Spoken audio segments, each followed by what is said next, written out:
Dear Prime Minister, dear Donald, dear former President Buzek, dear Jerzy, Excellencies, dear friends. It is such a pleasure and an honor to be here today with you in a city which symbolizes so much of Poland's history and future. We stand here in this Congress Center on the site of one of Katowice's largest and oldest coal mines. For decades, the mine on this very piece of land was a vibrant economic and community hub, creating local jobs and producing energy for millions of people across Upper Silesia and beyond. But when the mines closed and the entire region took a hit, this city reinvented itself and its entire community. It took time, investment, and courage, but today it stands here once again as a vibrant economic hub, and this time it is tech and science startups. It is entertainment and cultural venues that are creating new jobs for young people and driving modern industrial growth. So from hosting coal mines to hosting the UN climate conference in the space of barely 20 years, this city symbolizes the transformative power of Poland and its people. And it is therefore so fitting that Katowice is the home of this European Economic Congress, and I want to thank Jerzy Buzek and Mayor Krupa for hosting us here today. Many thanks for that.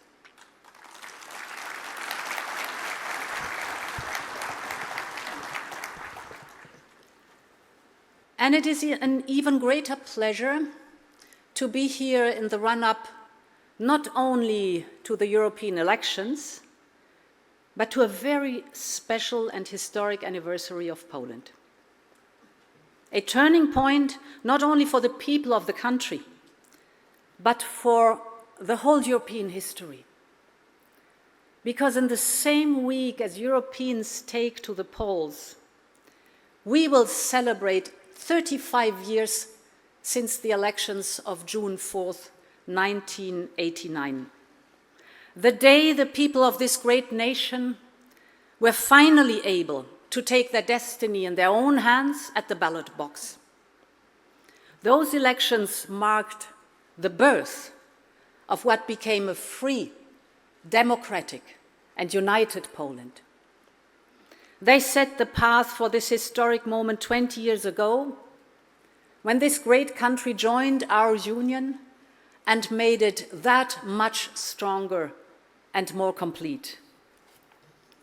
This thirst for freedom and democracy and shaping our own future runs deep inside the people and history of this nation.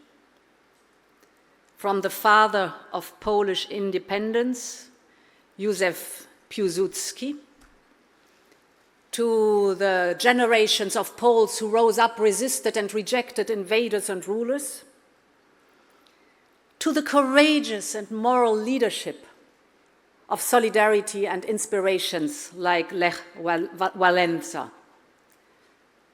You know better than most that freedom and democracy are not a given and need to be defended every single day. And yes, there have been difficult moments in the last years, but today I want to say Poland is back.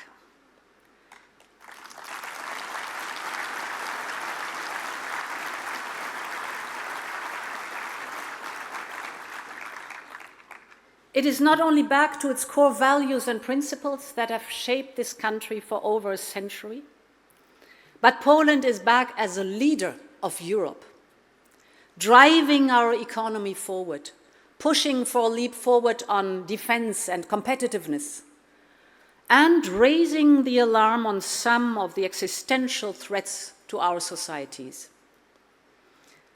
And I want to congratulate Donald Tusk and all of his government and coalition for this leadership and for the change that you are bringing forward.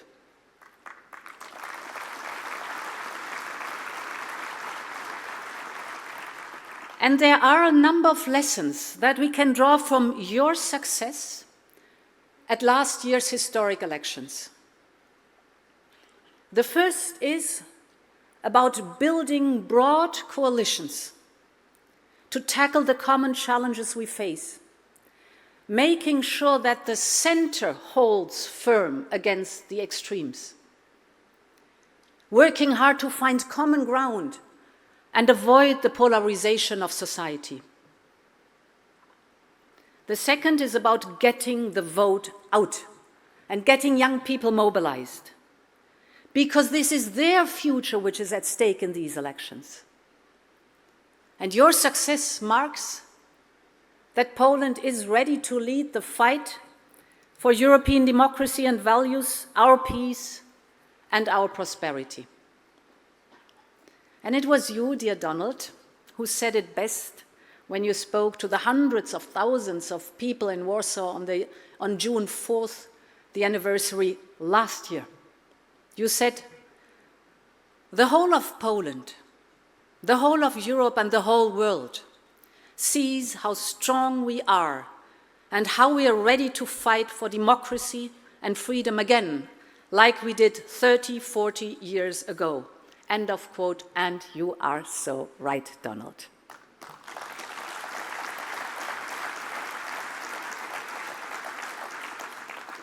Ladies and gentlemen, I want us to inspire ourselves from these words as we look forward to the next 5 years. Because this election is about resisting against enemies who want to tear us apart from the outside, as well as their useful proxies and puppets who want to divide us from the inside. It is about protecting our values and standing up for the rule of law and media freedom, and ultimately is about our democracy, our security and our prosperity in a more unstable world. And this is what is at stake in June, and this is what we will fight for together. Dear friends, ladies and gentlemen, the picture I paint may seem stark, but we do not have to look very far to see how real and how existential this is. If we head east here from Katowice, it does not take long to get to the Ukrainian border. And I've crossed that border countless times since the start of Russia's war of aggression. And what we see on the other side is the brutal reality of war, death, destruction, and depths of evil. But what we also see is a possible glimpse into our future if we do not act now. Because what is being played out in Ukraine and what those brave soldiers are fighting for is also about us. As Poland has been saying from the very start, we should be under no illusions about Putin's intentions. This is a war which is about redrawing the map of Europe and shattering Ukraine's independence, but it is also a war on our union and on the entire international rules-based system. Putin wants a return of empires and autocracies, ruling our continent and its people. And this is not an imagined or theoretical threat. It is an open and stated aim. And Poland knows the threat better than most because of both your history and your foresight. Just like countries across this region, and from the Balkans to the Baltics, we should have listened to you more before, and we should listen to you now when you talk of this existential threat. because we see this playing out across Europe with swarms of negative disinformation, with far-right politicians being bought, with cyber attacks and hybrid aggression, using people, energy, and technology as weapons. We have seen it again in the last days with the malicious cyber attacks on Czechia, Lithuania, Poland, and others.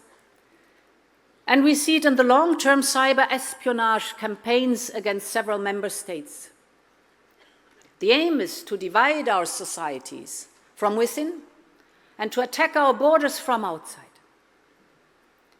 And this is why, in response, I am standing for a union that is ready to do whatever it takes in the defense of the rule of law, in the defense of Ukraine, and in the defense of Europe. And I know you are standing with me.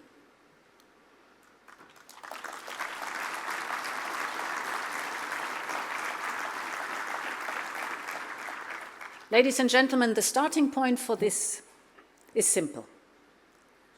The very best investment in our own security is investing in the security of Ukraine. And I want to thank Poland for being at the vanguard of our united European response. Your leadership has been crucial in providing massive financial, military, and political support to Ukraine. You have helped ensure that the European Peace Facility mobilized 6.1 billion euros for lethal and non-lethal military equipment and supplies to Ukraine. But we must continue. Europe will support Ukraine for as long as it takes. In the last years, we have shown what we can achieve with unity and action in building a more sovereign Europe on defense. With national defense budget rising from 20% last year, with more spending on common capacities and projects between Europeans, the European Defence Fund in investing in high-end defense capabilities in critical areas, and we have been taken big steps forward in growing our defense manufacturing capacities, with Poland leading the way with your advanced defense industry. Let me be very clear. None of this will affect the importance and the need for our NATO alliance. In fact, a more sovereign Europe, in particular on defense, is vital to strengthening NATO. And it has started to compensate for years of underinvestment. But dear friends, whether we like it or not, we are in an era of rearmament. And Europe cannot be left behind. And it cannot leave it to others. So the first task is the urgent need to rebuild, replenish, and transform member states' armed forces. Europe should strive to develop and manufacture the next generation of battle-winning operational capabilities, and to ensure it has the sufficient quantity of material and the technological superiority that we may need in the future. That means turbocharging our defense industrial capacity in the next 5 years. And at the heart of this must be one simple principle.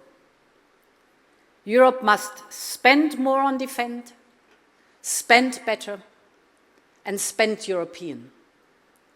We need military capabilities made in Europe. Think, for example, of a truly European air defense system pooling knowledge and capacities. And we need a thriving European defense sector to create jobs as return on investment, good jobs here in Europe.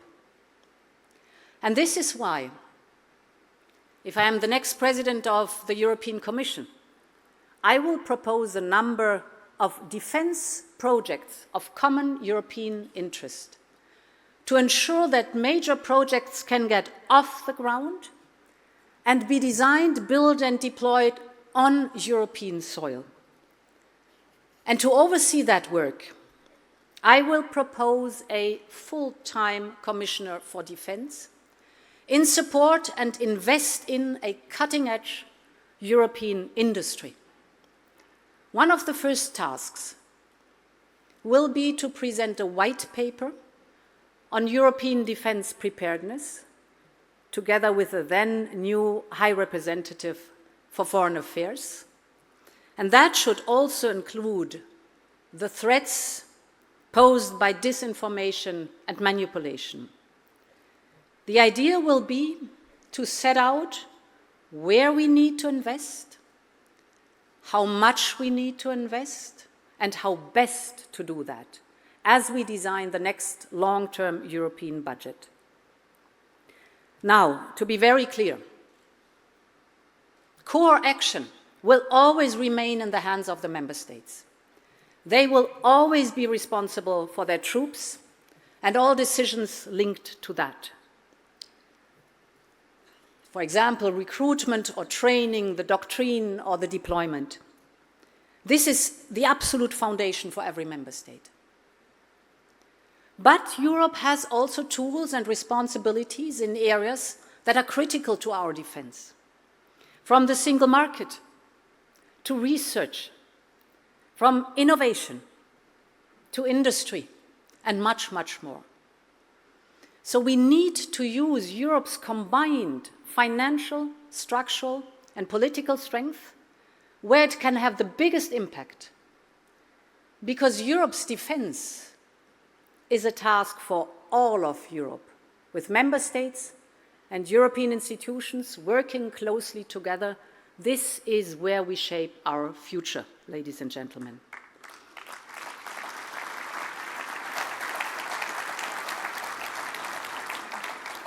And these things go together because there can be no real security or industrial boost without a strong economy in Poland and across our union. The good news is that over the last few years, the European economy has weathered the storm. Many of the underlying fundamentals are good in relative terms. From improved economic convergence to reduced inflation differentials following the most recent crisis. Remember, we put in place the SURE program, which kept, during the pandemic, people in work and companies afloat. Or remember, with Next Generation EU, our 800 billion euros investment plan, the recovery plan, we are working on crucial reforms on one side combined with massive investment. This can go in each key sector of each member state. For example, for Poland, up to 137 billion euros, which are from Next Generation EU and cohesion funds for Poland, investment and reform. I know the government is working hard to ensure all the milestones that will be met, but it is overall good European investment in our member states to make sure that we have a boost of prosperity for the future of our European Union. And all of this is helping Europe's economy to prepare for this unstable and competitive environment, but also for the new economic era we are in. The new economic era has to be cleaner, more digital, and more industrial. Our focus at European level is to give each country, each industry, the best platform in which to thrive and compete. And a central part of this is removing the red tape, which can slow down small businesses. It is now up to us about creating an environment that is simpler, that is faster, that is cheaper to do business and to thrive in the economy. So, allow me to mention a couple of priority areas. The first is about making it easier to access capital. Just think about this. Whilst in Europe, venture capital can be chronically hard to find, some 300 billion euros flow abroad every year from European private investors outside the European Union. And this is capital that our own businesses could use for their own growth. Or take it the other way around. A better integrated European capital market could generate up to 470 billion euros in extra investment in Europe every year. So, ladies and gentlemen, we have to complete a deep and liquid capital market for our businesses and their access to the capital. That is now the task to do. My second point, it is about ensuring that we have the inputs we need for our industry, and in particular, ensuring that our energy security and independence is clear. As Russia started to move its troops towards the border with Ukraine, you might recall, it also turned off the gas tap to blackmail the European Union. We all remember the fear of blackouts in Europe, of a cold and dark winter. And these fears were real, but they have never materialized. Europe has not only made it through one winter, but through two. And this was possible thanks to friends and allies and the resilience of the European people. The United States, for example, immediately stepped in with LNG, and our trusted partner Norway immediately stepped in with more pipeline gas. And countries further away, like Japan and the Republic of Korea, worked very closely with us on the global markets to ensure our immediate energy security. But of course, we also did our fair share to help ourselves. I remember very well, we cut energy consumptions. The European people cut energy consumption. We filled our storages. We built new infrastructure. We bought energy together for the very first time as Europeans with much more market leverage. But most importantly of all, we have worked on a structural response to this crisis. We invested massively in renewable energy. We boosted our energy efficiency and, as I said, cut our demand. And we are investing in the fuels of the future now, like clean hydrogen. And the result speaks for itself. Last year, for the very first time, the European Union produced more electricity from wind than from gas. So, Putin's attempt to blackmail our union has utterly failed. On the contrary, he really pushed the clean transition. And this is the result of our resilience and work together and unity as European Union. So, ladies and gentlemen, as I travel around Europe and speak to leaders, industry captains, and young people, the resounding message I have is that it's our moment of truth. We are faced with many complex and competing challenges, which are existential in nature, from climate change to the Russian war in Ukraine. We are confronted with threats to our core values, from media freedom to the rule of law. And we see it with historic opportunities, like reforming and enlarging our union to welcome Ukraine and others back home to our European Union. But while they may all be complex and different in nature, the solution is the same. It is European unity. And the good news is that this is in our control, and we know we can do it. And we need a broad coalition for a strong Europe. We need the center to hold firm against the extremes. The extremes who want to go back to isolation and division. Because as Poland knows better than anyone else, we cannot afford to be weak or disunited when history is calling. We saw it last October when a record number of Polish voters went to the ballot boxes. We saw it when you formed a coalition that could have been unimaginable just 10 years ago, and it was formed in a matter of weeks. And we saw it in the spirit of those historic elections 35 years ago. This is the spirit of Poland. This is the spirit of Europe. And this is the spirit I want to take forward together for the next 5 years. So long live Poland and long live Europe. Thank you very much.